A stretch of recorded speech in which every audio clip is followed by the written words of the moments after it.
காஞ்சிபுரம் அருகே உரிய நேரத்தில் கொள்முதல் செய்யாததால் மழையில் நனைந்து நெல்மணிகள் முளைக்கும் அவல நிலை ஏற்பட்டுள்ளது.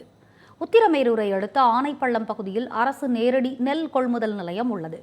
கடந்த 10 நாட்களாக கொள்முதல் நிலையம் செயல்படாமல் உள்ளதால் விவசாயிகள் நெல்மணிகளை கொட்டி வைத்து காத்திருக்கும் நிலை ஏற்பட்டது.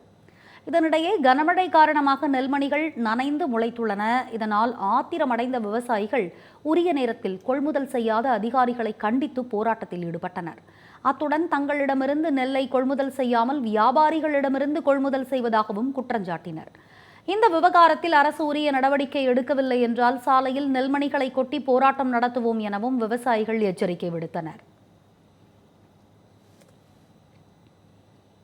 இதுக்கு இதுக்கு ஒரு ஆக்ஷன் எடுத்து 2-3 நாள்ல தீர்வு காணலாம். இது வரைக்கும் பாத்தீங்கன்னா ஒரு நெல்லை 4 இடத்துல மாத்த சொல்லிட்டாங்க. கிட்ட கொண்டு வாங்க, வயர் இல்ல, இங்க கொண்டு வாங்க, இங்க கொண்டு வாங்கன்னு மாத்தி 3 இடத்துல கொட்டியாச்சு. 3 இடத்துல எடுக்கவே இல்லை. மொத்த நெல்லையும் கொண்டு போய் உத்தரமேரூர்ல காஞ்சிபுரம் போற சாலையில நடு ரோட்ல கொட்டிட்டு எல்லா நெல்லையும் அங்கேயே சாலை மறியல் பண்ணுவோன்றது நாங்க உறுதியா சொல்றோம்.